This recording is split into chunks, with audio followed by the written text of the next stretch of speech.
Meditation in simple practicing steps.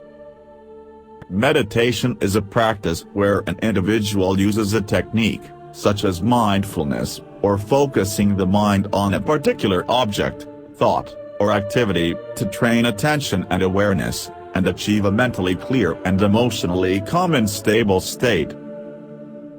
Now let us know how to practice meditation in simple steps. First, find a quiet place in nature or at your home, where you can feel naturally relaxed and experience calmness for attaining extreme heightened concentration. Secondly, sit or lie comfortably on a cushion or on a chair where you feel relaxed.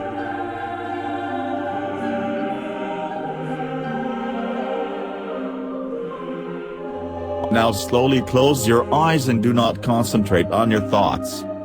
Just let them pass by.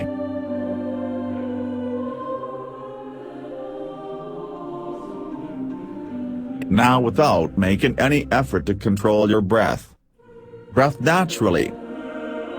Now focus your attention on breathing and on observe your body changes with each inhalation and exhalation.